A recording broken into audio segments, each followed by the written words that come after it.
Okay, it's a little after 7 o'clock, so I'd like to call this meeting of the Silver Falls School Board to order. And just so Denise knows, Irv Stadley has been working down in the Roseburg area. He's on his way. He wanted to make it to the meeting tonight, but he called me half an hour ago around Corvallis, so he'll be a little late. But just so we know that for the record, Denise. Please join me for the flag salute. I pledge allegiance to the flag of the United States of America and to the republic for which it stands, one nation, under God, indivisible, with liberty and justice for all. Okay, a few items on our consent agenda tonight. Is there a motion for approval? I'll move for approval. Is there a second? Second. Moved and seconded. All in favor? Aye. Opposed? Okay. The beginning of the school year. The student reps are back. You guys come up and introduce yourselves and give us your report from the high school. So I'm Courtney Roth. I was here last year, but I'm a senior this year. And this is the new person, Carmen Illisoy. Yeah, I'm a junior this year. Is that Carmen? So yeah, we're excited to be here. We're excited to have you. So we don't really have a full report tonight because all the clubs are just getting going and trying to get people. But we have a few things about homecoming and sports.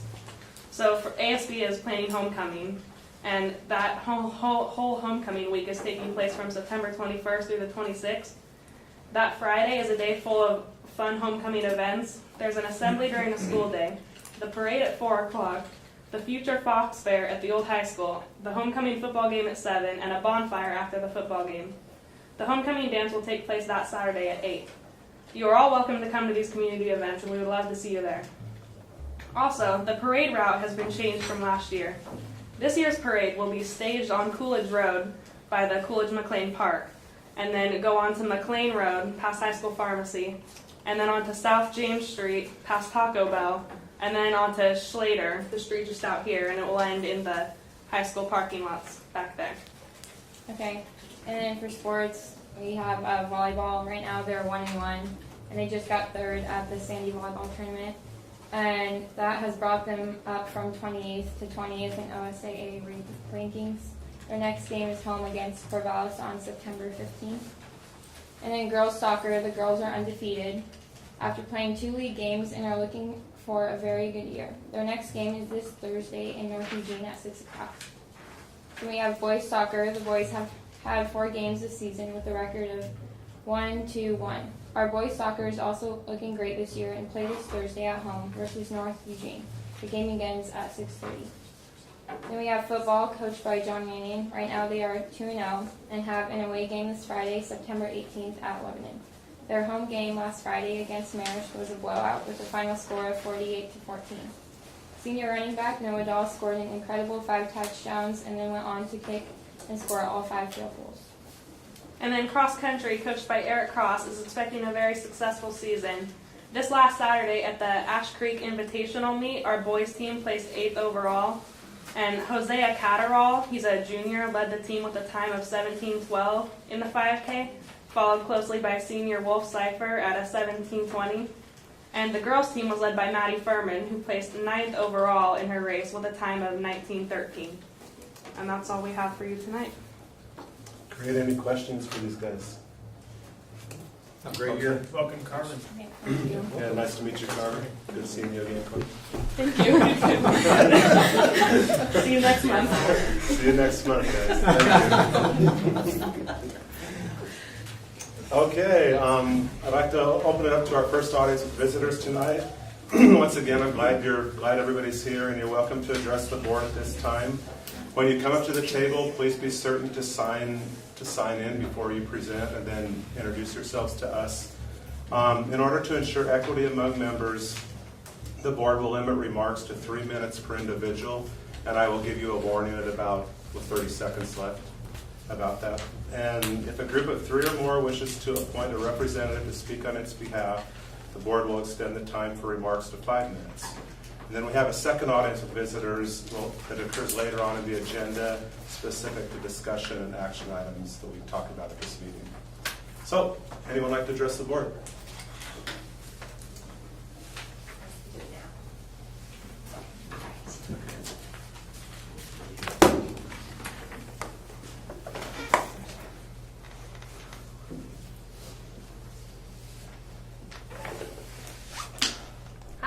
I'm Robin Welch, for those of you who don't know me. I sit on the budget committee and am a parent of Scott Mills Elementary 4th grader. So what I would like to ask is, I know you're considering the SRO tonight. I would like to ask you to not hire this position. The budget committee, when we approved the budget, it was contingent on the extra money coming from the state. We got about $175,000, went to the general fund.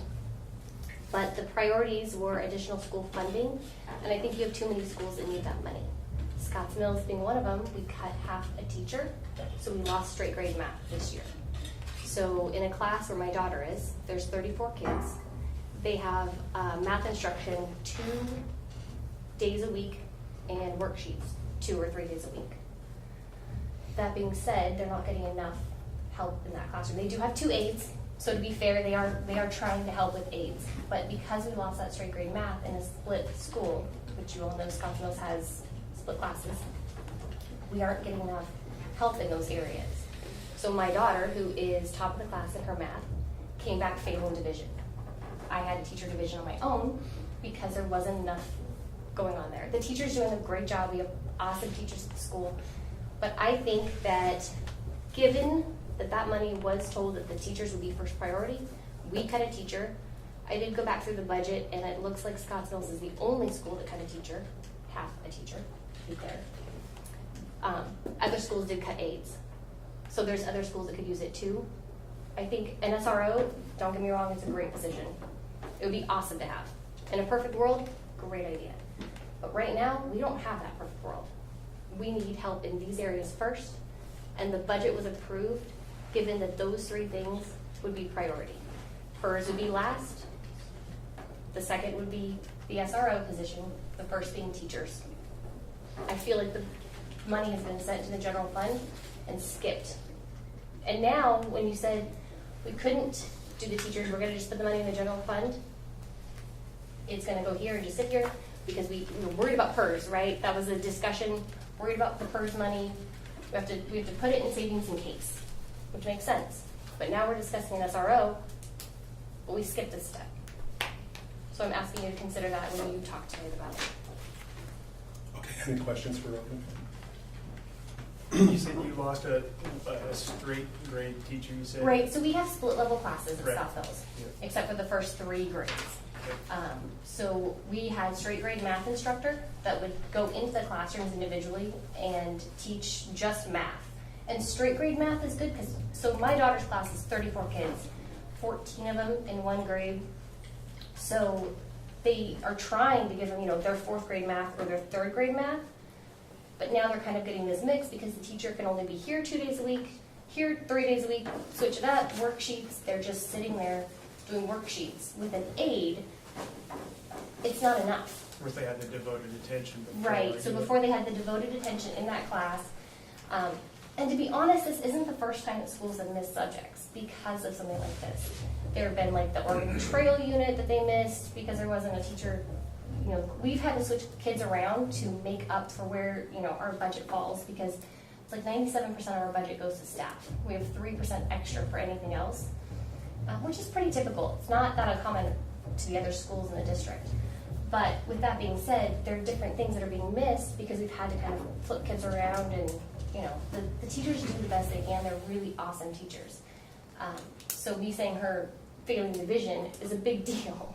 That's not normal for the teachers. They're really on top of it. Her coming back and saying, I don't know what happened, it's because it just got missed in the classroom. And I know that my daughter's class isn't the only one that's happening to. Thanks. Other questions? Okay, thank you, Robin. And I just one real quick thing. When we discuss this, the financial part we'll discuss it and give some clarifications on that. Sure. Because it has changed since the budget committee. Right, it So- wasn't the $350 that they originally thought. It was like half of that, right? I can't remember all the numbers off the Yeah. top of my head. So- somewhere we in can there. talk about that. We'll talk about it more when we just in the discussion. Yeah, I know that it was less than the 10% that you could do without an additional budget committee meeting. So for the record, the board can move money into the general fund without the budget committee approving it. I know there's been some speculation there because it was decided at the board to move it to the general fund. which you can do if it's under, it's like 10% or 5,000, whichever's greater. Okay. Okay, we'll talk about that in just a few minutes. Anyone else? Okay. Like I said, there will be second audit visitors later on.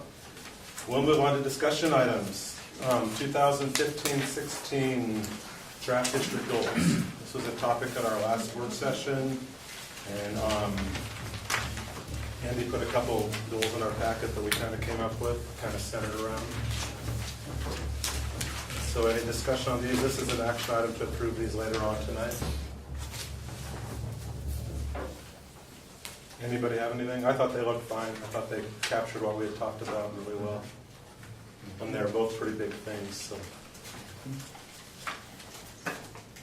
We good on these? Yep. Okay. Yeah. Okay.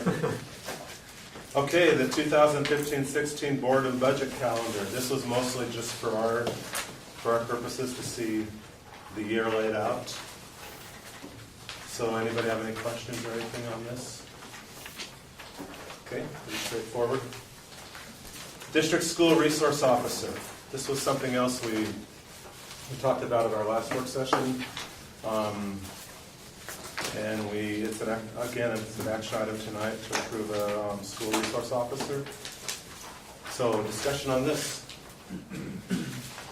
Andy, would you? I guess I just have a question what Robin was talking about, Andy, regarding, I go to so many meetings, I don't remember details, so what was discussed at the, do we have information what we did discuss at the budget committee meeting and what the direction was? Yeah, there was conversation at the last meeting, the actual budget committee meeting itself, regarding the difference of the anticipated $2.25 billion state budget as compared to the hope that we would receive $7.5 billion. And the state legislature actually landed at $7.4 billion. And so your budget was based upon the $7.255 billion appropriation from the state legislature. So with that said, you had a discussion at your June regular session, I believe it was June, to discuss those three priorities. Of first one being taking additional revenue to offset the cost of the reductions, essentially in the district. Again, the figure that was used was approximately $100,000 if you did realize the $7.5 billion at the state level. And the second to that was consideration of a school resource officer. And the third was consideration of putting the remaining dollars into reserves, because you as board have been working on building your reserves over the last couple of years. So at your June regular session, and again, three of you weren't at that meeting as board members at the time, but at the June session, you discussed taking that third priority, which you as a board, of course, have entire authority to do, that third priority, and say, hey, there was a recent Supreme Court decision about PERS. It's still premature to decide exactly what that means for us, but there'll be some impact on the school district. And knowing that action was just taken, knowing that the 7.4 was the amount that was realized rather than 7.5 billion, you as a board instructed me to just keep the remaining dollars in your reserve as part of your fund balance at the time. But back at the budget committee meeting, what was the discussion? Just those three priorities, they were all equal in weighting? No, they were actually presented in that order with the reserve, or excuse me, that the first $100,000 if you realize the $7.5 billion. And I realize I'm throwing a lot of numbers out to you, but at the time the difference was about $350,000 plus to this school district. So you were discussed taking the first $100,000 and using it to offset the reductions that occurred at a few of the buildings, and the second one being the school resource officer, and the third going into reserves. Since then, admittedly, some of the dynamics have changed. Just to keep you aware, one of them being the $7.4 billion, the other one being the Supreme Court decision, and the other one being, frankly, you as a board made a distinct decision, or not decision, but directed me to keep that money in reserve. Based upon the information that you received on August 24th. Since then, though, again, this is always the interest of school funding and school budget development in the state of Oregon. It's a moving target many times. But since then, We have had a positive budget adjustment in late spring, early summer to the 13-14 school year budget of about $479,000 to this district. And the 2014-15 actual expenditures were less than budgeted. And so with that said, there was some interest by the school board and also readdressing the school resource officer, which is why the proposal was put back in front of you. You first received the proposal in February, and of course over the last 3 or 4 years have had multiple discussions about an SRO as well. So that's a quick, very quick and brief summary of how we got to this point. And I think that answers your question too. I think it does. I'm fully in favor of an SRO. I think we're sadly lacking right now without security, particularly at the high school. It's basically a small city without any police protection there. And we've seen what's happened in various communities throughout the last few years. But I want to make sure we didn't step on the toes of the budget committee.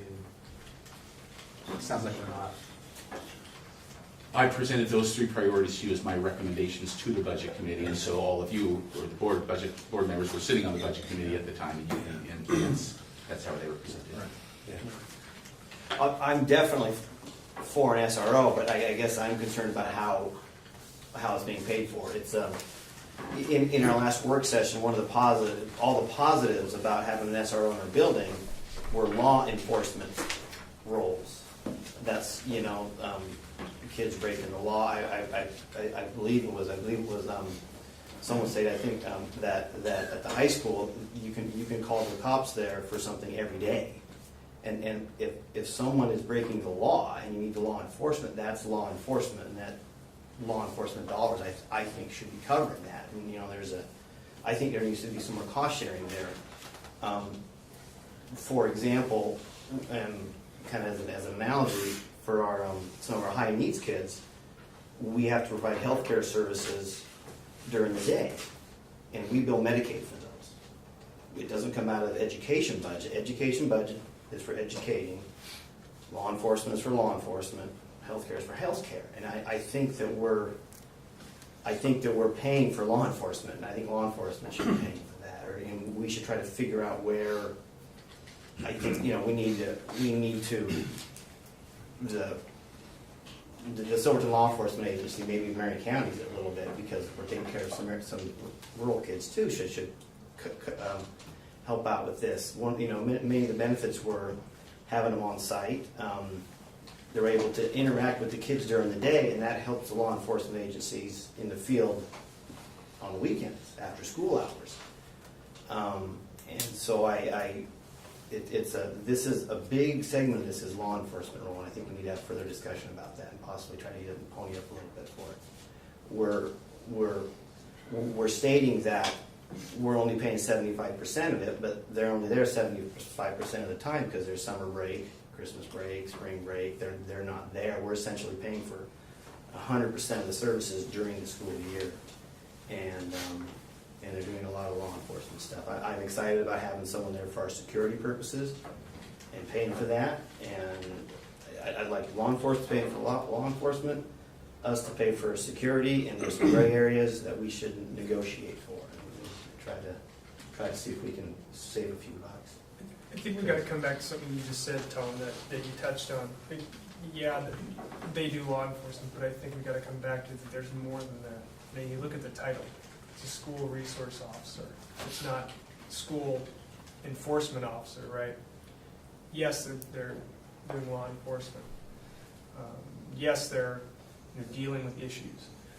But I think it goes above and beyond that. It goes and beyond positive, education to our kids. It goes to having a positive presence with law enforcement, which now in today's society kind of gets cast in a negative light. The cops are always out to get me, and I think if you teach at an early age, I think you can help with community relations and everything. But I even heard of a little somebody from the community member put on Facebook about a school resource officer, and I heard a story about how they had a theft at a class, and they were able to use that as a teachable moment, right? Most of us here are parents, right? When our kids do something wrong, we use it as a teachable moment.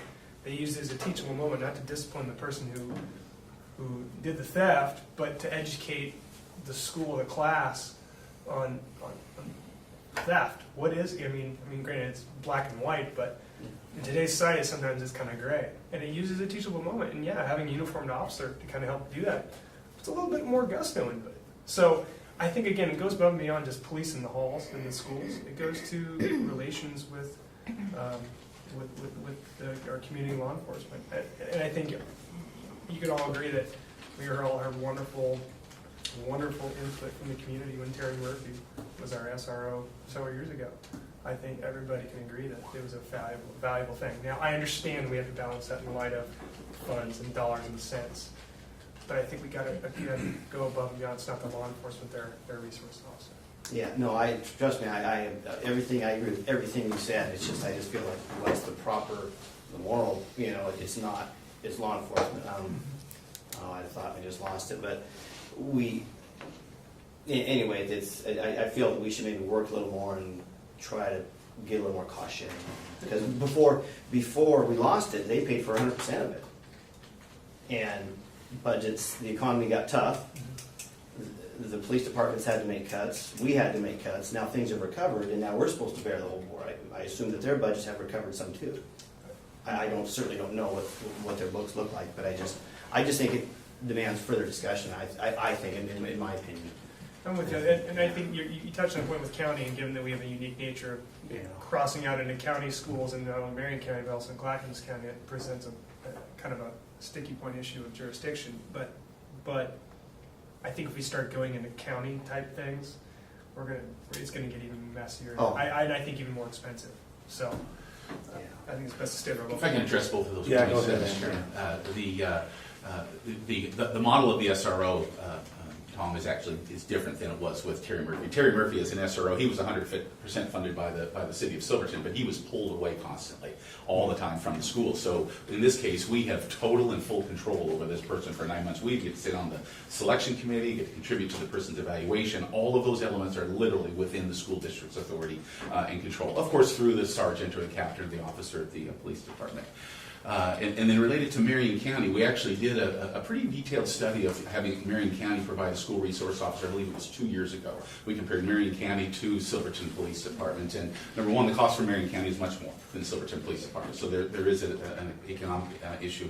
But second to that, the ability for Marion County, again, keep in mind, our part of our intent here is to provide an SRO which could address the needs of the district proportionally. I mean, again, I realize it's not going to be a ton of time, especially at some of our smaller schools. However, the SRO will be funded and would be present. But with that said, there's more flexibility, at least from our conversation with Marion County, there's more flexibility in the City of Silverton Police Department providing that presence and even law enforcement designation through a mutual agreement with Marion County at the rural schools as compared to Marion County coming in providing some sort of authority within the City of Silverton.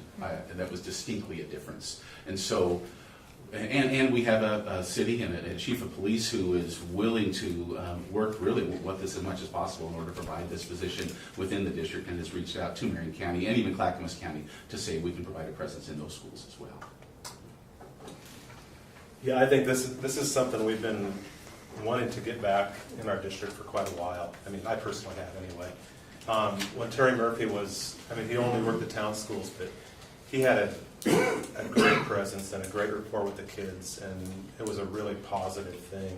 Especially, he spent a lot of time at Mark Twain at the junior high where there's a lot of problems that seem to arise. And I don't think you can put a dollar figure on it personally. I just think it's something that's so well worth it to have somebody like that in buildings, building rapport with kids, and I think it's money well spent. We've heard from the city police chief when he was here once about that they've seen a definite difference in the activity that the dealings they have with kids since we don't have an SRO anymore. They've seen a big difference in just the amount of things they have to deal with, and I think having the SRO when we had it took care of a lot of things that helped a lot of kids, I think. And what I really like about this is, Terry Murphy could never go around to our out of town schools, and this guy will be able to. And I just think that's a great thing. I think it's good for kids district wide. just to start building that rapport, seeing a police officer walking around somebody who's going to talk to them and, kind of hang out. And a lot of it would be that, I think. And, Grant, Tom, I see what you're saying about the law enforcement, but I see that as a small part. A lot of times they have to call the police in anyway. If something happens at the high school and this guy's out at Butte Creek, they might have to call somebody else in anyway. So I just think this is something that you can't really place a price tag on personally. Part of our discussion at our last meeting too was that this person could actually potentially pay for themselves or come close to it by reducing their truancy. Kids are missing school. We'll see if that pans out. It'd be interesting to see how much they can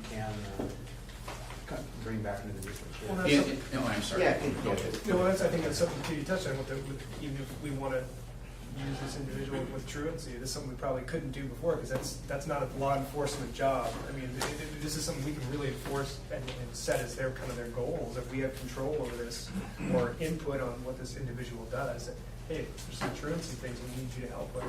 We can use them as such. I can tell you that, I think some of that still needs to be sorted out about what is realistic when you talk about a district-wide SRO. I can name multiple examples when I was principal at Mark Twain Middle School, where I would take Terry Murphy with me at my side when I would do home visits and when I had some serious truancy issues, and it was a part of the resolution in order to sort of have that. Not necessarily as a hammer either, just as or a bigger stick, just as a matter of we're concerned about you, we want to see you at school. So the SRO did assist. Steve and I had a good conversation recently about that topic specifically, Wally, about what that means from a revenue generation standpoint. And while it does, Steve really actually helped clarify a few things for me. When we talk about the funding for schools, it really all revolves around that 10-day time. When a child reaches a 10-day period of consecutive absences, that's really when it begins to impact the average daily membership. And so the reduction of 10-day consecutive absences in the district, which I think will occur potentially with this, will likely generate some additional revenue to help fund this position or to offset the cost of this position. So there could definitely be some realized revenue from it. Just maybe not as much as at one time I was thinking until I better understood the specifics around the 10-day rule. You know what the potential might be? I don't, and I think it'd be a little premature to speculate until we really get a good sense of what our number of 10-day consecutive absences are, which we haven't drilled down enough yet. Okay. It'd be great to talk about this again in the spring, if we could go ahead and fund this position and see what difference he has made. Yeah. And truancy is a violation of the law, isn't it? Is that, I did some internet. Yes, I mean by definition, when a child is skipping, and really the violation not only comes onto the shoulders of the child but to the parents as well. So when you're talking about authentic truancy as compared to a parent or a child that may not have an excuse, or a child that may provide an excuse that otherwise wouldn't be considered excused by another set of parents. So truly, Tom, on a daily basis, we're trying to sort out what's excused, what's not excused. And truancy itself is flat out skipping school, which we for 10 days, of. defined as 10 days. The reason it just seems, I want to make sure an officer shows up with a gun who's someone who's really truant, and is you don't send a officer with a weapon for misdemeanors. You send them for law violations, or maybe I don't want it to come off heavy-handed. It should be used for truancy. Understood. Not for hallmonger duties. To be a little, extreme on examples, but you understand. Sure. I have some questions about if this is truly a priority in light of some of the other issues that we have. I mean, if in fact with the budget committee, why aren't we taking care of the teachers first? If we need to hire another teacher, we have millions of dollars in deferred maintenance that needs to be taken care of, and that's a huge thing. We don't want the other schools to end up like Eugene Field or have other issues like that. We have the PERS liability. We don't know how much that is. I think these are things that we need to start budgeting, prioritize, and take care of before we spend the money on the SRO. Now, I'm fully 100% pro law enforcement. I'm not against an SRO, but I think we need to prioritize where we're spending our money, make sure we're taking care of the things that we need to take care of first. This is, I guess for lack of a better word, a luxury, an SRO. You know, whereas a teacher is an actual need. Building maintenance is an actual need. So, you know, I got a lot of comments from people. A lot of people called me, sent me notes, that sort of stuff. A lot of issues in there, and you know, some of them are pretty legitimate. I didn't think about. You know, somebody brought up, they were talking about. They said, "You guys are going to vote on supporting the McGinnis Field." The money that they're raising and whatnot for it. And they said, you know, why are you guys depending on the community to raise private money to take care of facilities when you guys should be doing that? That's a legitimate question, I think. Todd, I don't mean to butt in, but that's totally related to the turf field out here, which the community, a lot of community members want to have that. I understand. That's something we put on a bond and it failed, so. I understand. So I'm like, okay, well, that tells me the public doesn't want to use school district resources to pay for that, so I don't think that's a fair comparison. Well, it's a school facility or I guess we will, a facility that needs to be maintained. That the community wants to give to the school district. And So- that's great. But I don't think that's a fair well, comparison. okay, that's fine. You know, it's another sheet. Now, I brought up, you know, the security at the high school. I mean, I've met Jody. I wouldn't cross her, even if she was unarmed and out again. I wouldn't cross her. You know, are we having a lot of huge issues out there, or is there threats of gun violence? Do we have gang activity out there? A lot of that kind of stuff. Do we really need that? Are they not doing their job, or is the problem too big for them to handle? What you know? Question on that one, I think, do you want to be proactive or reactive? I think you're saying some of the things you brought up there, and I agree with you in some of those prioritization. What you just brought up, though, is you're bringing up, well, are there problems, and should we send an officer to do that? And again, the other flip side of that is, let's be proactive. Let's have a positive influence as this SRO in the schools. So maybe we don't have those as in the future. Chicken and the egg thing. Just something to think about. Absolutely, and we've been wanting to get this position in place since the time that our district employees lost the ability to carry firearms at school. We need armed security available that can react quickly if something happens. Today we don't have that. Why do we need armed security at the school? Because of threats in the community. Such as, do we have anything, for example? I mean, have we had any credible, Absolutely. such as, There's gang activity around the school all the time. have we been having shootings or anything around the school? No, we haven't. Well, that's what I mean. Unfortunately not, but that gets back to Aaron's point. Do we be reactive or do we want to be prepared? And just for the record, Todd, they do an awesome job at the high school. I agree. Jody and those two security guards do an awesome job at the high school. And to even, I'll go there. I think they're, They do excuse a- me, Mr. Chair, go ahead. They do a really good job. They take care of multiple things every day Oh, that they don't need to call a police officer in. You know, it's not, they don't have to call police officers in for everything. And if an SRO has to come in for something that they would normally call a police officer in, well, good, he's more available. But this also goes beyond that. If we have an SRO walking around the halls building rapport with kids, it just may reduce some of that stuff that they're going to have to call a police officer in for. Especially if it starts at the elementary or junior high level. But that's a police community issue, not. No, that's not. Well, the board That's is in something charge. that's something we can do. They that's gonna deal with help kids. education, and I don't think building a police-community relationship is an education issue. Well, I disagree with you. Well, that's fine. We don't have to agree. No, I don't. Did you want to throw something? My only comment is that you are fortunate that you have, I think think being an SRO for 10 or 12 years, you're fortunate that you have had that experience with 4 of your schools. And year after year after year, there were multiple examples of benefits from the SRO. And admittedly, some of it was felt directly in the community, Todd. I get that. However, those students, and many of them, of course, we had for 12, even 13 years, would come back to the schools.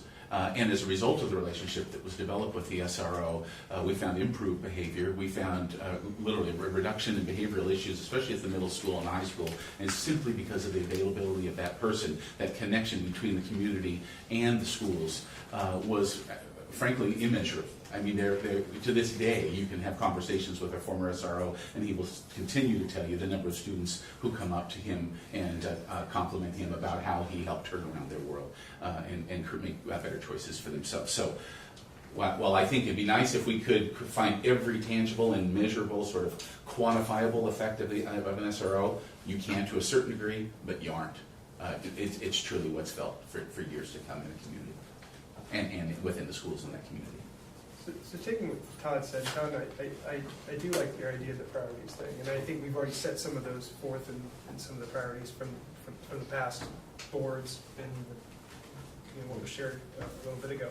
But I understand where you're coming from in that. So I've got 2 questions regarding that. So if we say that staffing is number 1 is kind of our goals, how many situations do we have, like with what happened at Scotts Mills in the district? Okay. Second thing would be, okay, do we have the money to plug those holes and fund the school resource officer? So I'm looking at both things, saying, okay, how many situations do we have, like where we don't have the full-time power like we need it at Scotts Mills? And then in addition to that, can we do the SRO on top of that? Well, I'm going to answer that question with some information that it has to be addressed as well, Aaron, and that's about how we fund our schools. Our schools are funded based upon a very specific funding formula, which allows quite a few decisions to be based on a site-specific basis. In other words, principals and their staff making those decisions have the authority to put priorities where they are based upon the number of students that they have.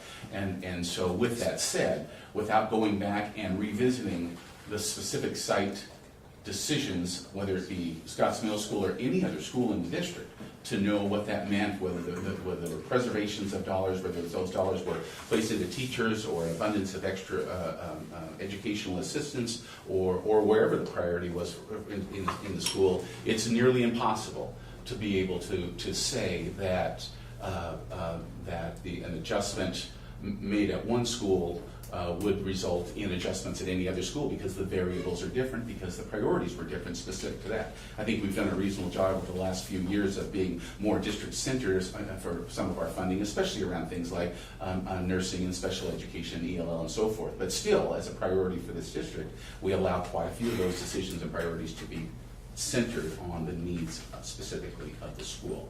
So in the case of Scotts Mills, we're talking about a half-time teacher. That's an additional $45,000.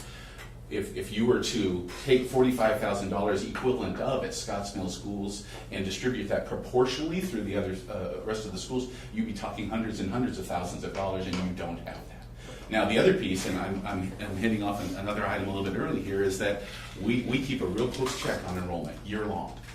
And early indicators are that there is at least one large class at Scotts Mills, and we're attentive to that.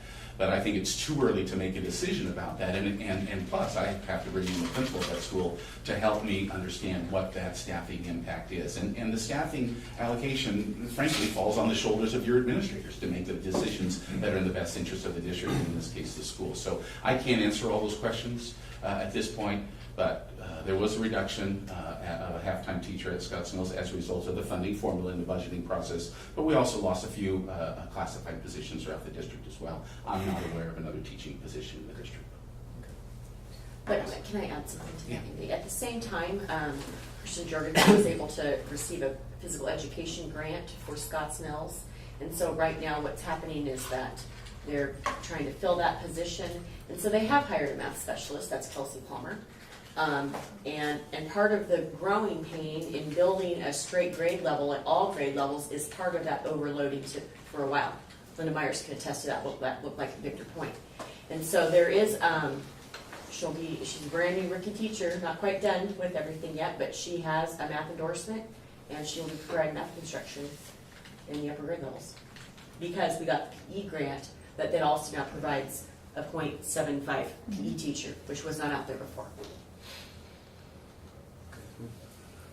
And we still don't know how much the PERS liability is gonna be. So wouldn't that seem prudent to save your money till you take care of those things first, and then if we have the money left over, then. Yeah, and I think you've done a pretty good job, and we're at already 10.5% fund balance right now, even with consideration of the SRO, and that's the highest you've had in 4 years. So, with that said, you are well on your way to preserving increased revenues at a time when we don't know what the PERS liability is going to be. And A year do we know ago. about any overruns we're gonna have with the Schlater Street project? That's That's Well, and then that's what I'm also- saying, that's, Well, I think we should save some money in case of things. But That's why we save, that's why we I have. think that's why we're at 10% reserves. A couple months ago, we wouldn't have even considered an SRO. That's why at the budget committee meeting, at the board meeting, we listed those 3 priorities. And that was based on the funding we had then, that we're expecting the 7.25 from the state or whatever it was. That jumped to 7.4, which helped. Plus we had our positive budget adjustment from the 2014 school year. So there's been some changes. A couple of months ago, we said, no, let's hold off on the SRO and hold off on anything. But now we're in a position where we can consider some of this stuff again. Our staffing's back where it should be. We haven't cut programs. And so this is kind of next on the list. Maintenance, sure, that's always an issue, but we have that all budgeted for the year already. And, those things are being taken care of. So I just wanted to point that out that, I remember at our June meeting, we talked about, and we said, no, let's hold off. Let's kind of wait and see where the state ends up, where we end up in a little while. And what were we then? 6% reserves? I don't recall. I don't recall where we were in June or before this other. We had budgeted 6% reserves. We anticipate actual reserves to be closer to 10.5%. Yeah, so we are in a better position. I said the same thing back in June. I said, well, let's hold off a little while and kind of see where we end up. And now we have a clear picture of that, and I think this would be money well spent, in my opinion. So, other discussion? I'll just kind of finish up finish up my thoughts. It looks like we're coming to a vote, but I'm going to be a no on it, not because I'm against an SRO. I'm definitely for it. I just think that some law enforcement money it's a mixing of the roles. There's law enforcement benefit, there's educational benefit, and I think we should get a little bit more money from them. So I'm definitely for it. Just don't like we were paying for it. We're bearing the entire cost of it because in the summertime, he's not an SRO. He's just working for the city, so I don't even think he is an SRO. So it kind of, for us to say that they're paying for 25% of it, I don't think that's something that's really kind of a misnomer because he's not an SRO in the summertime. I would assume that this officer would just be a police officer. So it's not really an SRO. We're hiring we're hiring a 9-month SRO, and we're paying for all. But at the same time, so I'm not against it. I just how we're paying for it. at the same time, the guys out there on the streets of Silverton are seeing the same kids that he sees at the schools. Oh, I So, agree. and during the summer. Yeah, no, I'm not. So anyway, anything else before we move on?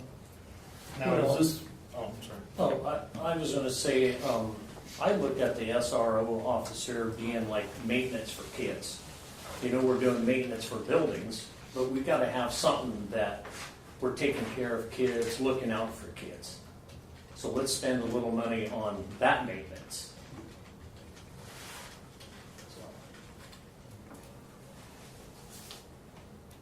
Anything else?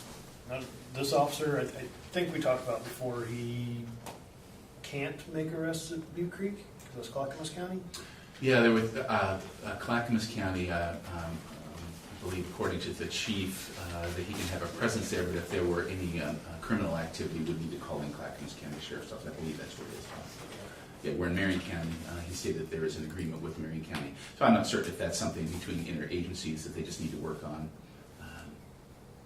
but he can definitely be a presence there and serve all the other needs, or excuse me, what the other benefits that an SRO would provide at Butte Creek as he can in any school, or she can within any school within this district.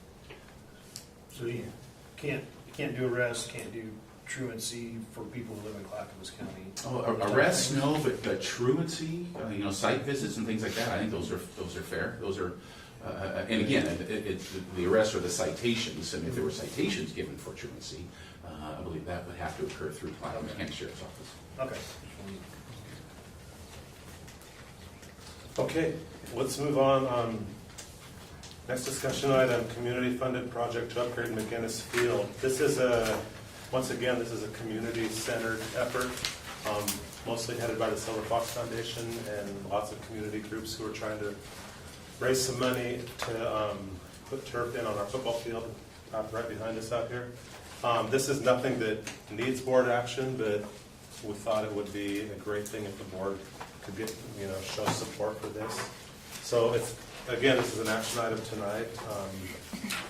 So any discussion on this? I think it's a great idea. Absolutely. We're a grassy farmer, but the turf field, you're going to use that facility 3 to 4 times more than you are right now. That's a beautiful stadium, beautiful track, beautiful covered area. You could use a 365. Yeah, I mean, could be even there's no more. issue. I mean, and Yeah. so it's, I love seeing a good money football game as much as the other one. But, we got to, you're going to be able to use that facility a lot more, a ton more. It's going to cost, now, you save money because you don't have to chalk the lines, mow it, water it, but you do have to replace it every 10 years. And just from what little bit of information I could get, the replacement, the cost savings doesn't pay for the replacement cost, but it's going to be used so much more. So it's well worth the increase. We're going to be in 10, 12 years, we're going to have to replace that turf field. Even though it's a gift right now, if they come up with the money, it's a gift. But we're going to have to replace that thing. But if we host tournaments as part of the district, we could Possibly, charge a yeah. usage fee, right? I mean, we could, Oh, yeah. that Oh, would be yes. part of it. I Yeah. mean, it could be a money generator, we could even stick that into a fund to pay for the replacements. Yeah, Pay I'm for just, itself over 10 years. yeah, I'm just arguing the other side, just doing, Sure. due diligence. Yeah, the absolutely. devil's advocate, so to speak.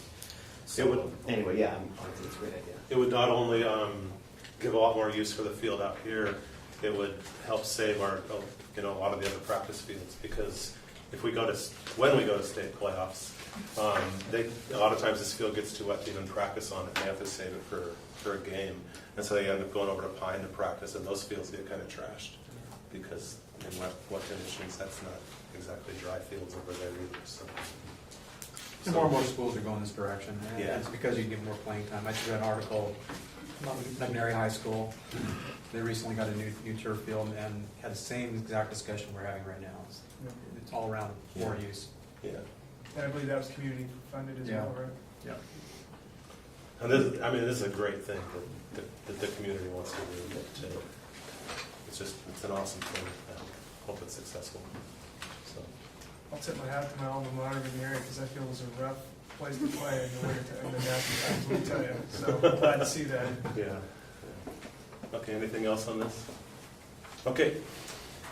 We're going to go on to some reviews and revisions of policies. The first group, these are all second readings. We had them last time, but I'm going to go through them one by one again in case there's anything that anybody, after you looked at them again, if there's anything else you want to come up with.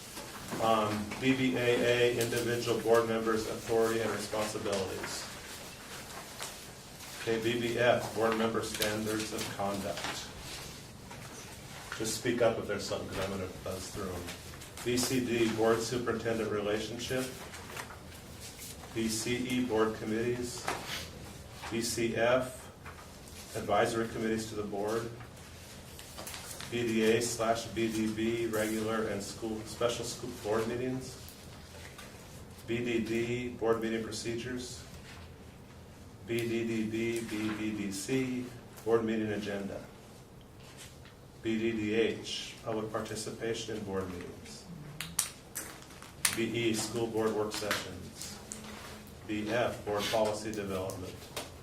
BFG, board policy review. BG Board Staff Communications, CBG/GBH Evaluation of the Superintendent, GB General Personnel Policies, and GBD Board Staff Communications. Okay, this next group is first readings. These are ones new ones we got in our packet. AC, non-discrimination. Anything on that? Yeah, I was wondering, the first section of there, I see the word perceived in there several times. That really bothers me. It seems to be able to open us up to things we don't want to be opened up to. I was wondering if we could just eliminate most of that and just stay with the part of the first sentence, say the district prohibits discrimination of harassment on any basis as protected by law, period, and eliminate the rest of that.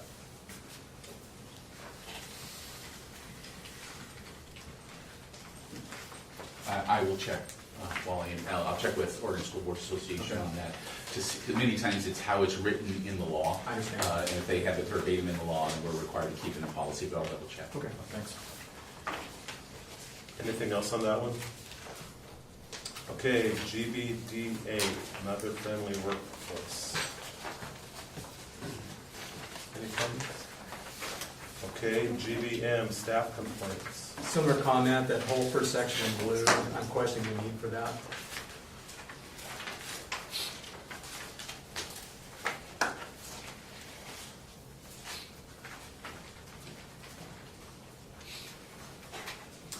And I know there are some connections to that, Wally, and I'll double check again as well, but the staff complaints has a direct connection to the non-discrimination policy because they both have some language that's defined by the state and federal whistleblower laws, and that's where this originated. So again, I'll double check whether that's statutory or not. And again, from my perspective only, I think in this case, when you're trying to define as a board what those items are, not just for the purposes of compliance and for legislative authority that you have as a board, but also for communication efforts to, especially in this case, your employees. So there's some benefit to that. I understand, but my concern is seems to be opening it up to perceptions of people versus reality. And it can be two different things, so. Okay. Anything else? Okay, the last one, JFG, student searches. Again, this is first read on all these, so look them over again, and we'll see them again next month, and the one after that. Okay, any other discussion items? Okay, administrator and staff reports. Andy, draft superintendent roles, first week enrollment, startup information, district safety awareness week.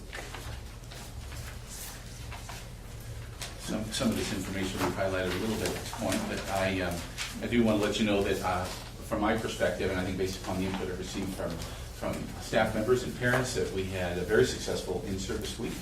I shared some information with you on the update, and Tom and Tim, you were present there for the in-service day, so you may want to chime in on some of that as well. But it was well received, especially combining the classified and the licensed staff in one room for the first time ever in this district. I think it was worth the investment of doing so, and a good decision on the part of the district.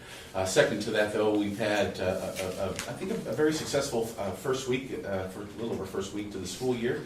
We had some of the typical issues that we still need to sort out, and some of those are kind of standard, relate to student schedules or busing, or maybe some unique things at the high school as compared to the elementary when it comes to scheduling. But those are being sorted out, and we're addressing those. But generally speaking, I think there's a real energy with not only staff but with students. I had someone share with me the other day that they think the longer summer maybe had something to do with it, the fact that Labor Day was so late, and students themselves were pretty excited to get back to school simply because they, whether they would admit to it or not, they kind of like that structure in their life, and they like being around their friends at school.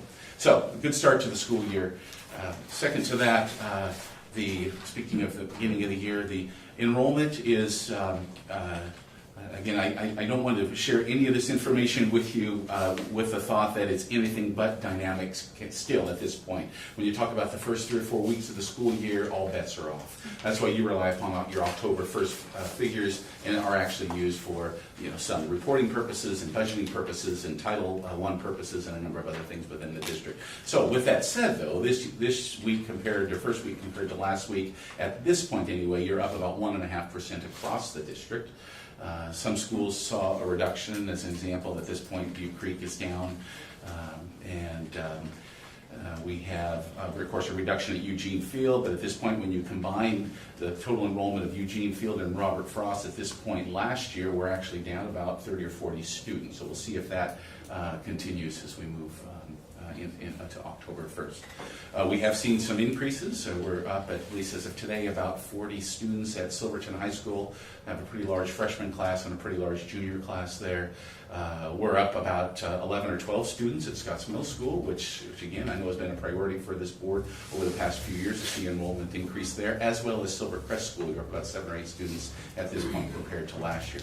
So overall, this time last year, you were at 3782. You're about 3840 at this point. I can just about wager with you, though, that by the time October 1st comes, that number is going to be less. It typically is. So we'll see what October 1st looks like. But when you take a look at the last 20, 25 years in this district, the number of students that we have right now is not the enrollment that you experienced in the mid and late 90s. We're still not there yet.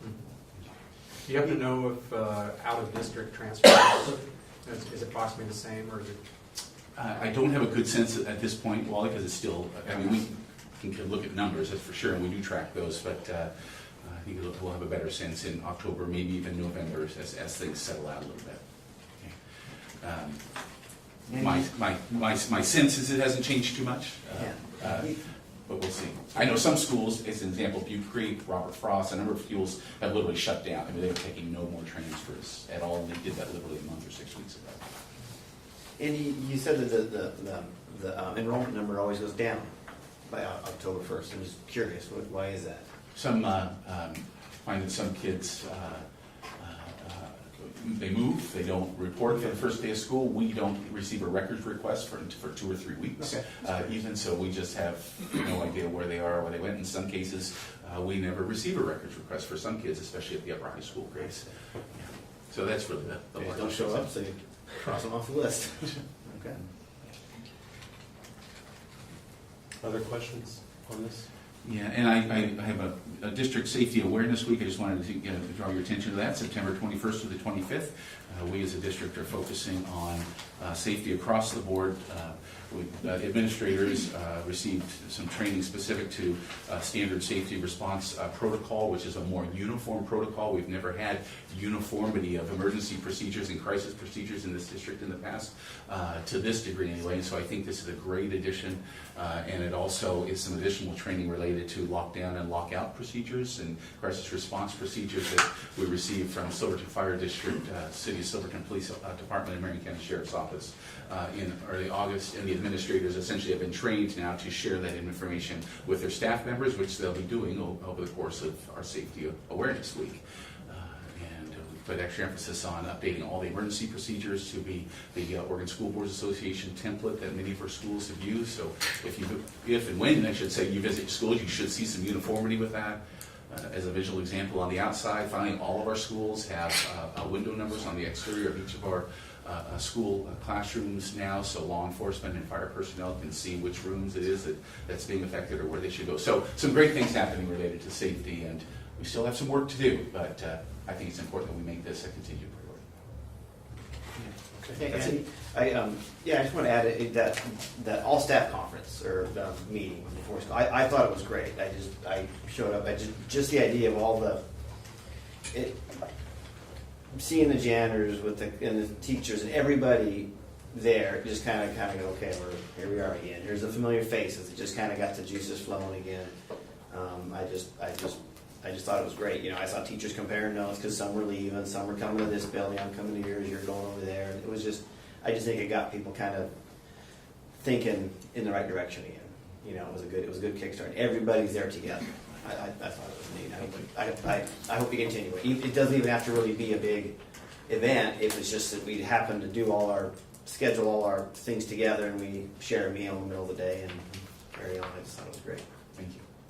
It was impressive to see all the district staff in Yeah. one place like that. It was great. Very cool. Did you want to touch on the superintendent goals too, Andy? I apologize. Yes, each of you, I placed a copy of my superintendent goals and draft goals in front of you for your reference, and just let me find those real quick. There's some similarity to the district goals, but there are two areas I just want to highlight real quick. Of course, I have my great support at my side. I think it's important that I increase my attention to data-specific information. So I'm relying upon the strategic visioning plan for that to occur. We'll be doing an update to that here very soon, but each one of you will receive a copy of that, and there are multiple metrics in there related to student performance, especially student growth performance, that I think is very important for me to make a higher priority in my world. And so I've proposed that as my first goal, and including proactive district-wide communication efforts related to that, monitoring the progress of the data and use for district planning efforts, and then of course present a report to you. The second is actually very similar to the second goal that I had last year, and that's coordinated administer district level program management and efficiency review. We did that specific to the business office last year. We also did it specific to food services last year. This year we'll be completing a management efficiency review related to our special education program. Again, not as a concern, but rather a fresh set of eyes, just like we did with our business department, to take a look at what we're doing within our special education department, and providing some guidance for me, for Linda Brown, for others to help best meet the needs of our special ed kids. And also transportation. We've discussed in the past, we've had some problems related to transportation, and so part of that review will actually be a request for proposals next year as we seek proposals for transportation services in this district, because the contract is up. If you have any input for those, I'd be glad to hear. Anything? Okay, we'll move on. Linda Myers, update on curriculum, instruction, and proficiency grading. Well, we could talk about lots and lots of different things in the world of curriculum and instruction. We are hopping already, but I just want to take a couple minutes and share specifically some information about grading practices. So you may have heard that there are some changes in particularly the way we're grading, and some of the reports that go out to parents will look a little different. But before I go into what's new and different, I want to give you a little history, a little perspective on where we've been. So in 2011, House Bill 2220 required districts to change the way that we reported student progress to parents. And that legislation required districts to provide parents with more specific information about the skills and the knowledge that students were demonstrating at school. And that started becoming commonly known as proficiency grading. And so that sort of came under the umbrella of proficiency grading. You may have heard that spun a little bit. And I'm going to clarify the concept of proficiency grading as we get a little further in the presentation. So House Bill 2220, for all intents and purposes, did not change things in many of our classrooms. Specifically, when I look at our primary level classrooms, our kindergarten through third grade classrooms have lived in that world since the dawn of time. So when you look historically at a kindergarten class, everything the teacher does in there is standards-based. So a kindergarten teacher knows that learning to count to 100 is something that every child must be able to demonstrate proficiency in. The kids know it, the parents know it, the teacher monitors it, and then they celebrate it when it's accomplished. 9 times out of 10 in a kindergarten classroom, at some point through the year, every kid's going to stand up in front with an award. They're going to be celebrated as the counting superstar. That's standard-based grading. It's a very specific standard. The student is aware of it, the teacher is aware of it, and it is monitored over time. That's repeated in first grade with sight words. Every kid in first grade knows that there's a bank of 50 sight words that they're expected to know. There's a running list. Get the word checked off when you master it. Parents are informed of which words your kids know, which words your kids don't know. These are the words your child still needs to practice at home. standards-based instruction. Second grade, similar. Reading fluency. Every kid in second grade needs to be able to read 120 words correct per minute. Their reading passages, those are sent home to practice. There's regular data collected on that, shared with parents. Third grade multiplication facts. So this sort of standards-based instruction and grading has always existed, K-3. So our teachers didn't even blink. Nothing new to them. Somewhere in 4th and 5th grade, we decided that it was the 4th and 5th grade teachers' responsibility to prepare kids for middle school. And it was the middle school teachers' responsibility to prepare kids for high school. So we started generating points in a grade book. We assigned point values to assignments. We assigned an essay. Teacher A in this classroom said this essay is worth 35 points. Teacher B in the classroom down the hall might say this essay is worth 150 points. And so as a parent, it's very difficult to ascertain what those points actually represent. What is my child learning? What is my child able to demonstrate based upon the points that are assigned in the grade book? And that's partially what House Bill 2220 was attempting to address. So the other issue with points is that a point-based system can encourage concepts like extra credit or losing points for messy work or turning it in late. The point-based system, again, doesn't provide parents with the kind of information about specifically what does my child know and what are they able to do.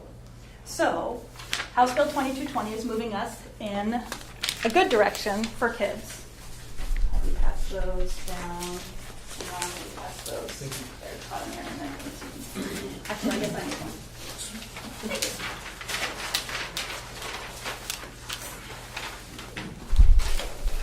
So now, teachers' grade books are going to all be standards-based.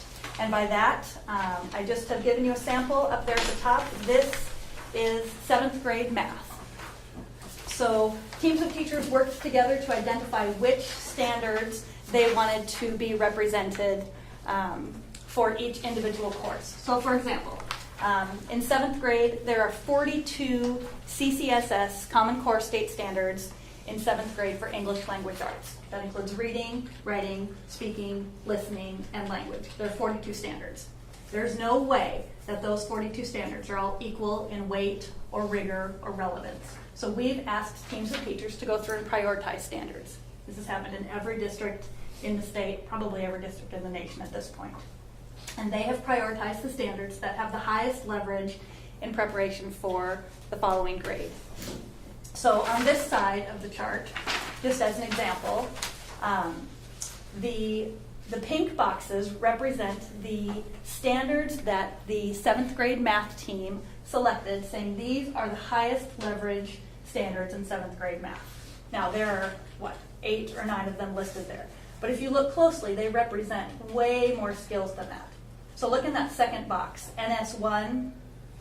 The skill set that is embedded in that is, well, there's actually 8 separate skills there. So can you apply fractions to add rational numbers?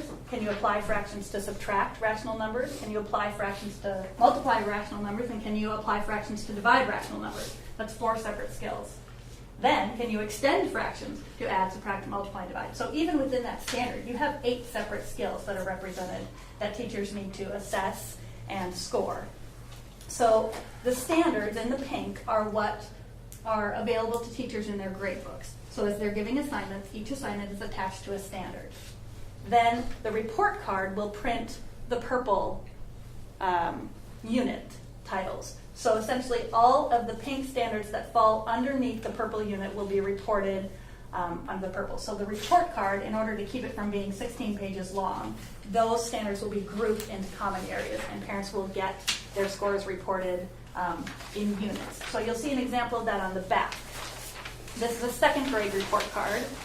This is exactly what they looked like last year. K-5 is already fully implemented in standards-based grading. So this is new for 6, 7, and 8, but K-5 is already living in this world. So you'll see that on the report card, K-5 lives in a rubric-based world. So you'll see up at the top left-hand corner a 1 through 5 point scale.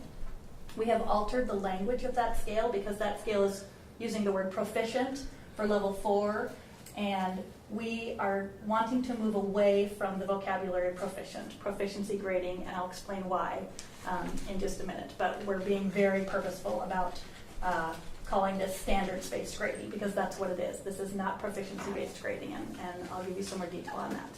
But you'll see, as a parent, you receive information under reading. There are 4 specific units, 4 specific clusters of standards that I have now received information on my child's skill level: speaking and listening, math, and other content areas. Now the difference, this is a 2nd grade example. The 6th, 7th, and 8th grade examples will look like this. However, they will have also the ability to calculate a traditional A through F grade, which will be used to maintain and calculate GPAs. We use that for athletic eligibility. We use that for 8th grade graduation eligibility. So the difference between the middle school report cards will be across from the reading title bar. There will be actually a place where the grade will be posted A through F as well. So we will maintain both. We'll keep feet in both worlds so that we can, no problem, so that we can, it's helpful to get kids to understand how GPAs work, because those do exist in high school, and those will never go away because there are so many things in high school that those are tied to. And the university system is not ready to move to a standards-based, they're not interested in this kind of information. They want to see a transcript with kids' A through F grades and a GPA posted on them. So we will live in that world as long as the university system requires us to live in that world. So I think one of the clarifications that I want to make is when this first came out, everyone was talking about proficiency grading. House Bill 2220 is requiring everyone to move to proficiency grading. It does not require everyone to move to proficiency grading. We did not move to proficiency grading. This is standards-based grading. And the biggest difference is time. So in a true proficiency system, the minute that you demonstrate proficiency, you move on. And if you don't demonstrate proficiency, you don't move on. So a true proficiency system blurs grade levels very quickly, blurs content and course levels. So you don't sit in an Algebra 1 course for 18 weeks for semester 1 and 18 weeks for semester 2 in order to earn 1 credit of Algebra 1. In a true proficiency system, you could potentially earn Algebra 1 credit in 12 weeks or 49 weeks. We don't have the luxury, nor do we have the desire to pursue that kind of system at this point. Standards-based does what we need it to do for teachers. It's incredibly helpful to parents, and the kids that have been trained up in this know what it looks like. They have an understanding. We teach them into points in a grade book. We taught them that in 4th and 5th grade, so we can teach them out of it. They don't start in our system knowing anything about points in a grade book, and so removing them out of that is not as difficult as it maybe sounds. So the teachers have a lot harder time thinking that they're giving up points in their grade book. We do have a couple departments at the high school that are already fully implemented in standards-based grading. That's specifically the math department and the English department. There are continued discussions in other departments. It's a significant amount of work to move this way, because not only do you need to understand what are the skills you're teaching, you also have to understand how you're going to assess those individual skills in a common manner, so that kids sitting in different classes of the same course are being scored equitably. So, big undertaking. We've had great response. We've sent out parent letters explaining the new report cards with K-5 last year. We will send out similar letters to parents with 6, 7, 8 this year. We've been able to field most of those questions favorably, and I think we're moving forward in a positive direction. But it is different. Big change. So the way you explained it, you're actually giving the parents more information than they had before, particularly at the middle and high school level. Definitely at the middle and high school level. That's great. Other questions for Linda? Okay, thank you very much, Linda. Good information. Steve Nielsen, financial report. Thank you. I included the financial statement through August 31st in your packet. And the first 2 months are traditionally very light, especially on the expense side, where we spend less than 5% of budget, and that's normal until we get rolling with a big payroll starting in September. So that's when the school report will be presented, starting with our September financial statement presented in October. But on the revenue side, we get off to a fast start. as the state front loads quite a bit of the state school funding in the first 2 months. We received a double payment in July and a single payment in August. So 3 of our 11 payments essentially have already been received, or 20% of that revenue source. So anyway, that's really about all for this one.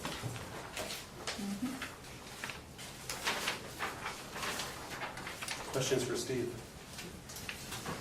Okay, pretty straightforward. Thank you, Steve. Thank you. Bob and Heidi Ostrom, Evergreen. Welcome, nice to see you guys. Thank you. It's great to be here. For those of you that don't know us, I'm Heidi. This is Bob Ostrom. We share the principal position at Evergreen School. We've returned from a number of years' retirement and are delighted to be at Evergreen. We generally work together when we go, so really the school is getting approximately twice as much principal time because we're both there. Which isn't a lot anyway. No, it isn't. So thank you for that opportunity. We wanted to share a few things about Evergreen, what has happened and what is happening. Wanted to share our SBAC results from last school year in a real general way with you. I'm certain that you heard that across the state, teachers, teachers, students, parents were concerned about how would the scores from last year's state testing compared with this year's state testing, the year before with last year's state testing, because the test was different. Well, Evergreen rose to the challenge. We feel very good about the results at every grade level from 3rd grade through 8th grade in both English language arts and in math. Our students exceeded the state's average percentage of students who met or exceeded proficiency as based on the SBAC. And that our scores, our student scores in most areas were exceeding by a substantial margin. So Evergreen students did a great job. Just to make you aware, last year's average attendance for grades K through 8 at Evergreen was 96.49%. So we're very good about that. Yes. And it, as it appears right now, we have 4 more students attending Evergreen than we did at this time last year, and 7 more than the year prior to that. So Evergreen is growing by little bits and pieces, but it's a little school, so hey, that's pretty good. We feel good about that. We welcomed 10 kindergartners this year on our first day of school. Attending full day seems to be no problem for our kids. They're right into it. And we're happy to say all the parents and kids appeared confident, well prepared, and nobody cried. Now there were a couple tenuous moms.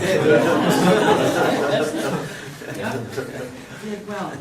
First day of school was pretty exciting for staff and students and parents, I suspect too. Marion County Sheriff's Office contacted us and requested that they be able to be present on campus during the arrival time of the first day. So we had 6 or 7 officers with us, including a motorcycle officer posted out on the highway in front of school. At least 2 black SUVs parked facing the road in front. A mounted officer from Search and Rescue was out on the playground, welcoming mostly moms and daughters, but all the students were excited about greeting that horse and getting to pet her and love her up. They did post, one of those print readout signs along the Cascade Highway to let drivers know what their speeds were. With flashing red and blue lights, so right. Caught attention. It was quite a show. They did pull several drivers over. Don't know whether tickets were issued or not, but it was just a really great reminder. They assure us that they plan to visit again, park up along the highway. They did this last year with the Schnazzy Mustang, got drivers' attentions. The speed really slowed down, so we're hoping they'll be able to make good on that this year and join us again. And they let us know, Officer Sherburne, I think he was the guy that was with us, said the sheriff has made getting the police into schools a priority now. And he was convinced, as the kids were coming in, one of the middle school kids walked up to him and said, "Hey, what are you doing here? What's wrong?" And he said, "Man, that really tells me that we got to do a better job in schools." So Marion County, I think, you're going to see more presence in the schools. The guys, officers wandering around talking to kids, maybe sitting down having lunch. We hope that continues. We've just finished our cleanup night. We had 20 to 25 families, parents, students. We had 4 teachers, 2 assistants, and 2 principals. The front and side parking lots were literally filled with cars and pickups carrying workers, tools, and supplies. And if you haven't been there, it's an incredible thing that happens. Everybody just shows up. They're washing windows, they're raking, they're power washing, everybody's working. And the other night we had somebody complained that we had a problem with our track.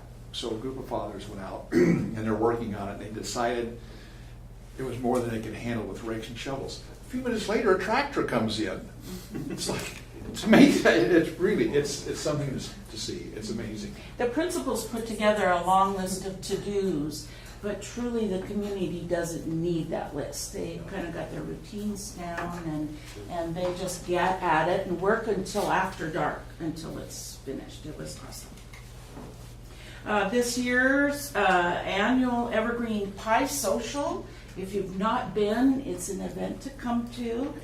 Is scheduled for October 8th at 7 p.m. This is the one and only fundraiser at Evergreen School. Parents and other attendees are encouraged to bring their checkbooks, be generous, enjoy a piece or 3 of pie, have some social time together, and then have their fundraising finished for the year. Our parent club does a great job of supporting the school and needs at Evergreen. So you certainly are invited to join us. And bring your checkbook. Yeah. All right. Any questions for us about Evergreen? I will say it was, as a parent of kids at Evergreen, taking the kids in and dropping them off and seeing this large mounted police officer in the schoolyard was quite a sight on the first day. But to hear, the involvement that the police, the Marion County Sheriff's Office was doing that day to really help increase awareness of speed around that area, I think. Of a lot of schools in the district, and Butte Creek being one a major highway, Evergreen's another one, there's others. But man, I don't know how many times I've almost gotten tagged, kind of pulling out of that even during when the flashers are on, so it's great to see the awareness on that. And just, again, the involvement of Evergreen as a unique situation out there. Hats off to you, Bob, and Heidi, for doing such a good job. So as a parent, thank you. Thank you. Yeah. Any other questions? Thank you very much. Thanks for having us. Nancy Griffith, Mark Twain.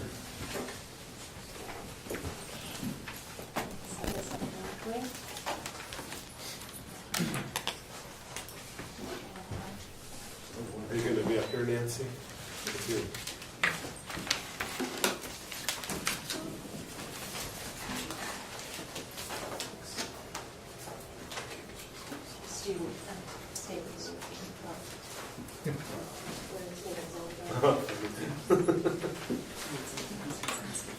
Oh, I will be showing something up there, but not till the end. Okay. So we'll just start out with our, as of Friday, we had 332 students, and we were around 300 last year. So we have 6th graders in our basic skills class this year, and then 172 7th and 155 8th graders. So our 7th grade class is huge. Our 7th grade classes are pretty big this year. We also house the structured learning program for the district for 6th, 7th, and 8th grade. They need to come up with 6th graders. We do have a few new faces at Mark Twain. When I finished the year, there wasn't going to be any changes, and then August rolled around and it was fun. So we have Carrie Appleton, who right now is a half-time 7th grade language arts and computers teacher. She's replacing Jara Hill, who became an instructional coach for this year. Jeff Fierro is going to be in our structured learning program. Thank you, Dandy, for working to help get that taken care of. Greg Zeller went from an educational assistant to the basic skills assistant. Melissa Rosenberry went actually from the kitchen to my educational assistant, and now she is also a special needs assistant with the basic skills, so I'll have to hire another educational assistant. And then we have Linda and Susie in the kitchen this year, so quite a few new classified staff. We've got Jillian and Jeff Fierro. Yes, they are actually a married couple. So Jillian's in our basic skills and Jeff is in the structured learning, and we've got a lot going on trying to support them, support their students, but also have their students in the regular classrooms. And so right now, Jeff is doing 2 periods a day where he pushes in. It's a special ed model where you have the special ed students no more than about 30% in a class, and then he goes in and co-teaches with the teacher so that they're seeing the regular curriculum, but they're getting the extra help and the extra support that their IEP asks for. So we're trying that this year as a little different bit of a program to help with that. This year, at the beginning of the year, we at Mark Twain are really focusing on relationships. One of the things that's different about Mark Twain than a lot of the other 7th, 8th grade classes is that they've known those students and those teachers from kindergarten, and they're with them all the time. And in a middle school model, they're seeing 6 to 7 teachers almost every single day. And so we really wanted to work on the relationship aspect of that.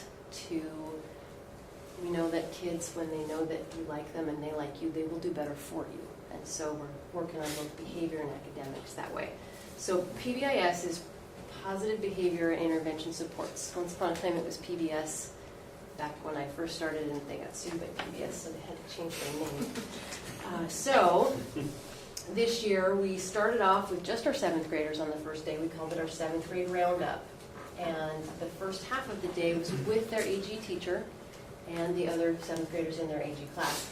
And they learned a lot of different expectations about the school. We had a tour with many of us at different locations around the inside of the building, so there was a lesson for the bathroom. So outside the bathroom was the poster with the expected behaviors. We had a how to approach the ladies in the office and how to get their attention. We had how to stand in line for lunch, and so just all throughout. And we had both assistants and secretaries, and I and the dean taught these different lessons. And then on the second page, we also had an outside tour. So their AG teacher took them around, showed them the boundaries, showed them, hey, this is where we do this, and this is where we do that.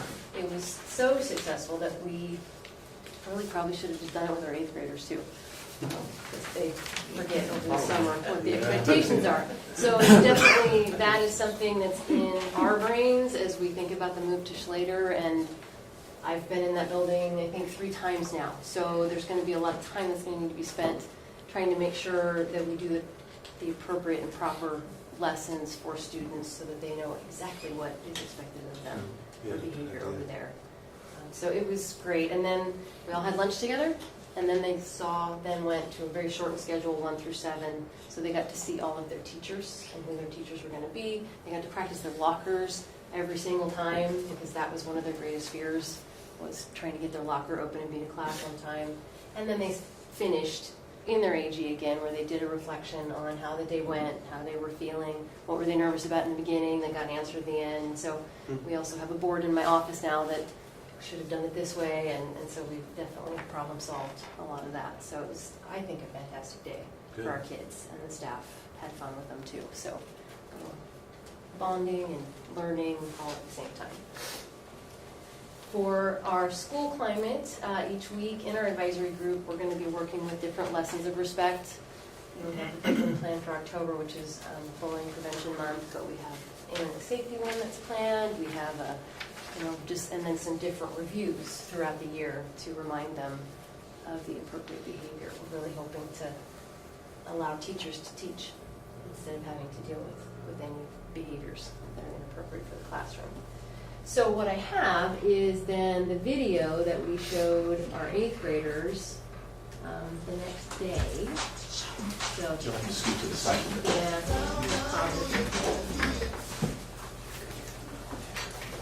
and this was created by some of our video tech kids and starring some of our 8th graders.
So our 8th graders got to see that in our assembly on Friday.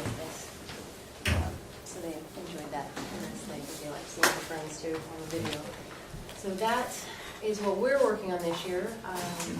We have, again, lots of positive behavior type lessons planned for them in EG class, and then also using it as reminders when we do a lot of data searching, and if we see that there's a lot of tardies, then we try to figure out why there's tardies, and then do lessons or do some problem solving that way. So it really is all about involving the students in fixing their behavior.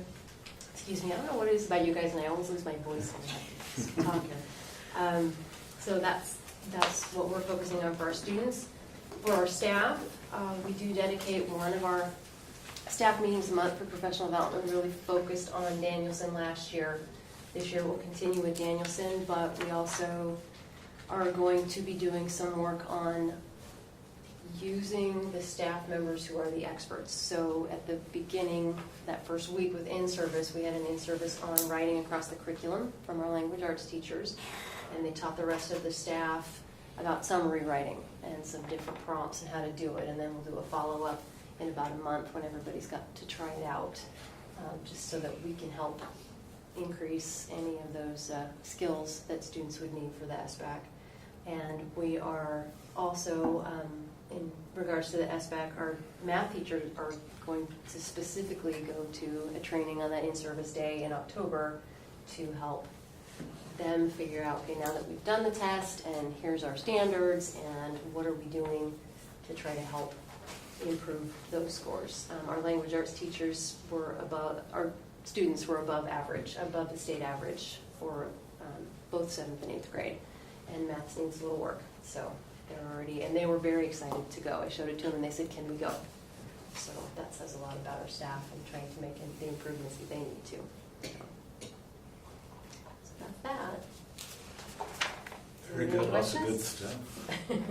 Yeah, the PBS stuff is great. I have a question about the special ed and the push-in concept. Can you explain a Yeah, little more? so part of the problem with having just special ed language arts class or just special ed math class is that they aren't necessarily seeing what the standards are for their grade level. And so by having both support classes and push-in classes, they're at least seeing where they need to go. And if they're only working at their grade level, then they're not ever going to be at grade level because they're never going to see it. So it's exposure. It's exposure, yeah, and Okay. it's, we started on that track down in Medford when I was there and had some pretty good success. So because we had the change in staff, it made sense to have Jeff. So instruction in the actual classroom doesn't change. It's like exposing Correct. these kids to what's going on. And they have that support person there. You know, Right. they've got 2 teachers there. Okay. So they've got that. Great, thank you. Yeah. Other questions for Nancy? Okay, thank you very much, Nancy. Thank you. Great report. Okay, moving on, any board reports tonight? Anybody have anything? Okay, correspondence, haven't had anything. Second, audience of visitors. Would anyone like to address the board? Hey, Robert.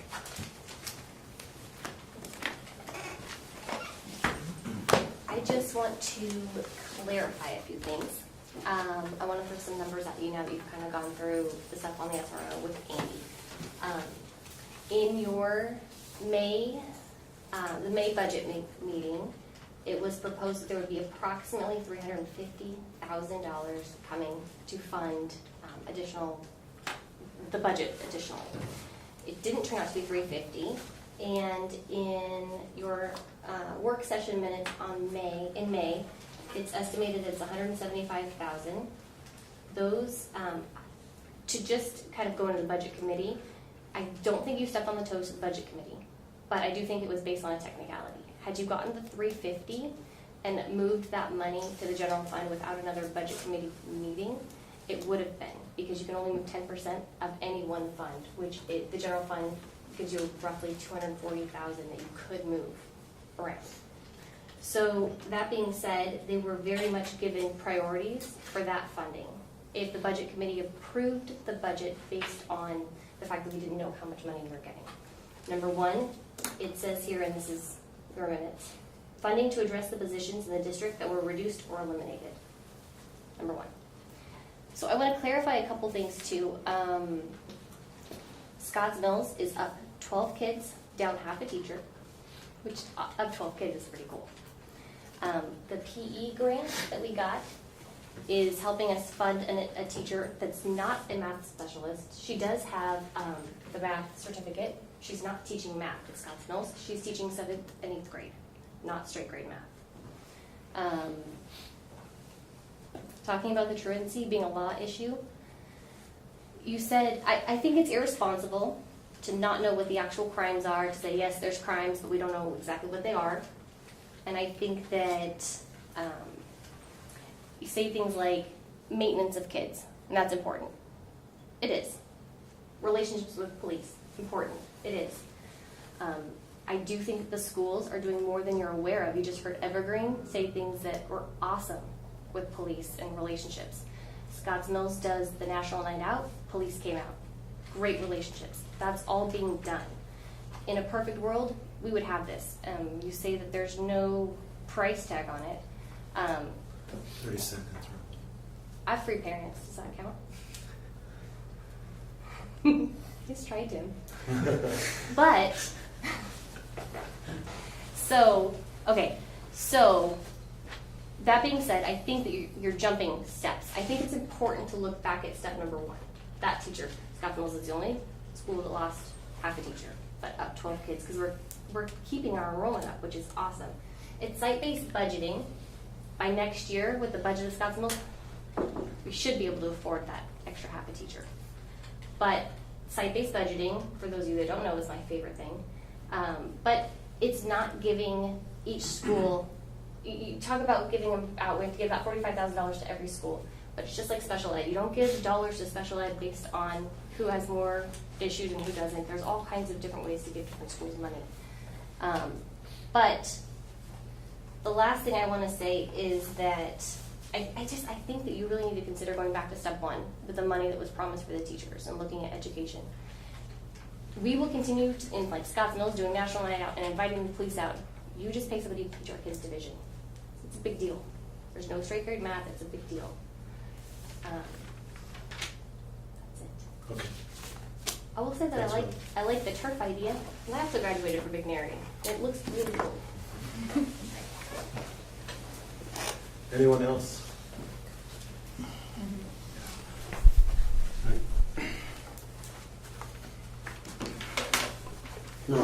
Ron Bielenberg, and I am not the mayor of Scotts Mills. I guess I had to travel a little bit. Just to address a couple of things about in a perfect world, everybody would want a resource officer. I think everybody would agree to that if money was there. But I don't see how you can consider that when you cut a teacher position you haven't replaced it. To address Wally and the gang issues, you could have a SWAT team here, and if somebody wanted to come in and do something, I guarantee you that SWAT team would be up at Silvercrest School when they decided to do it. And with the technology and the kids as smart as they are, with a simple device like this, they would know where that officer is and do what they want. So I don't think you're going to address the gang issue, if indeed we have that gang issue. The other thing, Tom mentioned that the police, it may be a police duty. I'm more familiar with the fire department. Every fire department has a public education officer. They come to all the schools, they educate the schools on fire prevention. Police do the same thing. So that should already be done. If it's not, you should be having that conversation with the police to get them into all the schools to do that public information or education, just like the fire department does. So, again, thank you very much for a thankless job. Appreciate you guys all doing it. I really like Todd's comments as far as let's prioritize and let's bring back the teachers if we're missing them or if we lay them off or when you have a school that's up more students and down teachers, that's showing that you don't have excess money. And when you're increasing for these other programs, it shows that you have a lot of money. So that's my comments. Okay, thank you. Anyone else? Okay, we'll move along to our action items. First one, approve funding of a district school resource officer through a 2-year agreement, 2015-16 and 2016-17 school years with the city of Silverton, which includes funding of 75% by the school district and 25% by the city. Is there a motion?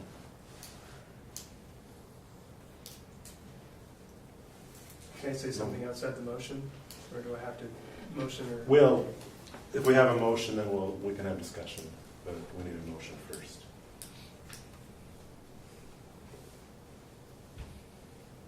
No motion? Yeah, I'll make a motion. Okay. So move. Is there a second? I'll second. We'll have discussion. Okay. Okay, moved and seconded to approve the district resource officer discussion. Aaron, you want I'm emphatically in favor of the school resource officer, but I think you brought up some points from the community, and I appreciate the input on, are we before we vote on this, are we hitting those priority levels, those that we specified? And, do we need to maybe do some research and think about this and maybe shelf this for another month or so while we say, hey, are we using the excess funds to help fund the real critical needs based on the enrollment that are at Scotts Mills or whatever school it may be? I'm just throwing it out there because I think we have some valuable input. That maybe we just, before we vote, maybe we double check everything. And if we absolutely can't fund another head or do, which is priority number one, then maybe we go for a revote at another later date. This is thought. I'm very comfortable with the priorities, but a couple of things. Tom, like you brought up a good point about it may be weighted a little bit heavy. Yeah. I think that may need some more investigation. Fair too. Also, I'm thinking back, this is years ago, I think it was Bob Schubel, he used to be the officer at the high school. Remember he came in and told us about everything that was going on that he was able to stop and some of the activities going on around the high school. It may be helpful to have Chief Walsall come in here and tell us some of those things about what is going on, what advantage he thinks he can have by having this resource officer. Yeah. Well, and I'd like to dovetail on that, is that it benefits law enforcement and it benefits the schools, and so we should share in the burden. I think maybe there are some figures that we can adjust and just to asset check that. Yeah, and I did some quick looking on the internet, and it seemed to me that most districts the districts don't pay full bore, and the law enforcement doesn't pay full bore. There seems to be some, we're paying for all of it. When school's not in session, that's the 25% we're not paying for. But when school's in session, we're paying for all of it. We're paying for 75% of an SRO that's in when school's in session. I mean, during the month of July, if you encounter this officer on the streets of Silverton, they're just a police officer doing police officer duties. They're not doing school related duties. It's a police officer. I'm quite sure that the rules revert back to a police officer. So I even wonder if don't have a title right, because we're not buying for a year-round SRO, we're paying for a 9-month SRO or something. I'm definitely for an SRO, most definitely. I think we need to split the costs and investigate a bit. I kind of disagree. Like I've said before, I think this is an invaluable position. I don't think the city's going to pony up anymore. I haven't talked to them. I just from what they told us, they're not able to pony up anymore for this. I just think this is money well spent. As far as if you take the $82,000 roughly per year and run it with our site-based budgeting the way it is, which has worked very, very well. If you take that $82,000 and run it through our allocation systems, some schools aren't going to get enough to afford another. It won't amount to much. To even close to a teacher. I think if you take that $82,000 and run it through the site-based budgeting, Scotts Mills will get approximately $3,500 extra. So, and there's no way around it. In the whole scheme of things, it doesn't. Yeah, I think it's money well spent. I think it's good for kids. I just think it's money well spent. Well, and I think, Personal go ahead. No, I'm done. I think that, I mean, if you look at the impact that SRO individual would have on students, is more than a teacher would have. I mean, the impact that it has, I mean, it's not just a class, it's not the science or math, it's entire school district. So if you divide the cost up per student, there's no way you could hire a teacher that cheap, in my mind.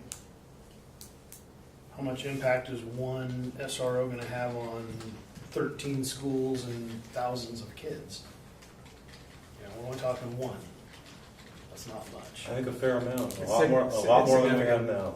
A It's lot it's more really than we have now. significant. I think a fair amount too. It's one of those hard to quantify. But I think to answer one of Todd's questions about what's going on out there, there's a lot of activity out there. And I remember when Bob came in several years ago, I was shocked what's all going on out there. And I think if we need that discussion, bring Chief in here, we can have this. And that was several years ago. So what I Or guess, bring our principals in. You know, they know what's going on out there in their buildings. I guess what I'm saying is that would we be able to shelf this to another time in the midst of collecting a little more info? Maybe we do get some input from our other administrators. Maybe we do get some, again, 100% for the SRO. And can we just kind of double check the boxes here? I don't know. I don't know. I'm just throwing it out there. Well, I'm not sure about the procedure. There's been a motion and a second, but if the motion fails, I'm definitely, we're talking about it in our next work session. Maybe fund it differently. Yeah, I think it should Yeah. be shelved and talked about some more. Can I chime Yeah, in? they try to- You have no room in your next work session, first of all. Truly, I mean, your agenda's packed. You're probably talking quite a length of time for your next work session, and we have a few of those sketched out. But second to that is truly, if the board votes this down, and of course that's your responsibility to make the appropriate decision here, we're probably talking truly a year from now before we can address this topic again. The staffing from the city standpoint really needed to occur a couple of months ago, and the fact that it's being considered right now, I mean, they're willing to do what they can, of course, to get an SRO on board, but knowing the cycle of the police department is not the same as it is for a school district. Chief Hawson was very clear that really the opportunity for selecting SROs is more attractive earlier in the summer as compared to after the school year begins. So, you know, we're on the edge of that right now. He feels very confident that they will attract qualified candidates for this position. But if you were to do the same, let's say in December or January, he pretty much said all bets are off, that you'd have to do it next year. Would it warrant a special meeting just to cover this topic? I don't see what other information we're going to know. The city's pretty much said that this is the deal they're offering us. I know that they're not going to take any more in. They would have done that if they were able to. I don't know what other information we're going to gather. Between that and the site-based funding issue, I mean, I see where you're coming from. Yeah, I just don't see what else we're gonna. I mean, we can if the motion fails, we can look at this in another 6 months or 9 months or whatever. However, if it passes, I think it'd be good for this SRO to come in the springtime and tell us what he's averted and what things he's observed and things he's done. I think you need to receive updates about any investment that we have, which we provide as frequently as we can. Well, I think we're also missing too is, the next budget, there may not be the money for an SRO. We don't have a real dedicated fund set aside for it. So, if we do this, we get as I understand, an officer from the city of Silverton. They'll hire somebody in to fill that slot. In 2 years, if we don't have the money, and without it again, here's somebody without a job. That's actually a collective bargaining Or something issue like with the that, city of so. Silverton, because there's an employee of the city of Silverton, Todd, and so that's ultimately up to them and based upon their rules related to collective bargaining and seniority and so forth. And I think it's also fair to say that we do know what we're going to have next year. We actually have a 2-year appropriation Well, I from the state understand, but legislature. past this budget, so if we're gonna hire an SRO for 2 years, the next budget that comes up in, 2017, funding goes up and down all the time. It does, It absolutely. does. So And why we- not have an we- SRO for there's- 2 years? And there's different ways that we deal with funding issues sometimes also. Maybe we would decide to keep an SRO and do something else, so. Maybe things change even more for the positive, and maybe things change for the city. Maybe fix some schools. Lot I of- mean, you know, we have. Well, it's a lot of ifs and things we buts. I mean, we could all sit here and conjecture on Yeah. what's gonna happen in the future, but none of us, I mean, we don't have crystal balls. So, I see your point, but we could do a lot of what ifs to everything. So, it's, yeah. I think we Okay, should we take have- care of our obligations first. Okay, we have a motion and a second. I think I'll just call for the question. All in favor of funding the school resource officer for a 2-year agreement, say aye. Aye. Opposed? Nay. Are the nays Tom and Todd? Okay, motion passes.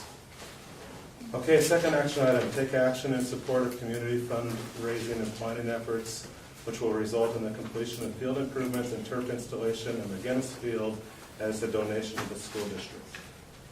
And I want to repeat once again that this isn't something that requires board action, but this would be an awesome thing to do to show support for this community effort. So is there a motion? Motion. Second? Moved and seconded, all in favor? Aye. Opposed? I just was waiting for discussion, so. Oh, sorry, did you want to say something? No, but aye. Okay. Unanimous.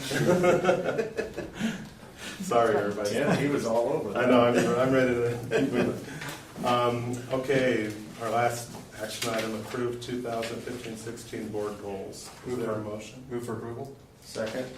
Moved and seconded, is there any discussion? Okay, all in favor? Aye. Opposed? Okay, we will take a short break, and then we will move out of regular session and go into executive session under ORS 192660, complaint review, RS 192660, public records, and 192660, consultant legal counsel regarding complaint against a board member. Thank you for coming, everyone. We'll move out of executive session and back into regular session. Do we have a motion? Yeah, I'd like to make a motion that we have Tim work directly with our attorney on a response to this letter regarding the peanut allergy issue. Is there a second? Second. Okay, Who's the second, Ron? Wrong. Guy in the blue shirt. okay, all in favor? Aye. Opposed? Aye. Okay. I think you should take action on accepting this letter as well. I Oh, think okay. that's what I heard her say. Okay. Is there a motion regarding the first letter to Mr. Clodfelter? I move to accept the letter to respond to Mr. Clodfelter. Is there a second? Second? All in favor? Aye. Any discussion? Any discussion? I would I'm sorry, motion. I'm just going to, we have to be real careful that nothing that would otherwise be an executive session is mentioned during discussion. Just a reminder, that's all. Well, I don't know how to word it then. Okay. Well, any other discussion then? Okay, we have a motion to accept the letter to Mr. Clodfelter that the OSB attorney wrote up for us. All in favor? Say aye. Aye. Opposed? Nay? Okay, so that one passes also. Okay, with no other business, we're adjourned. Thank you.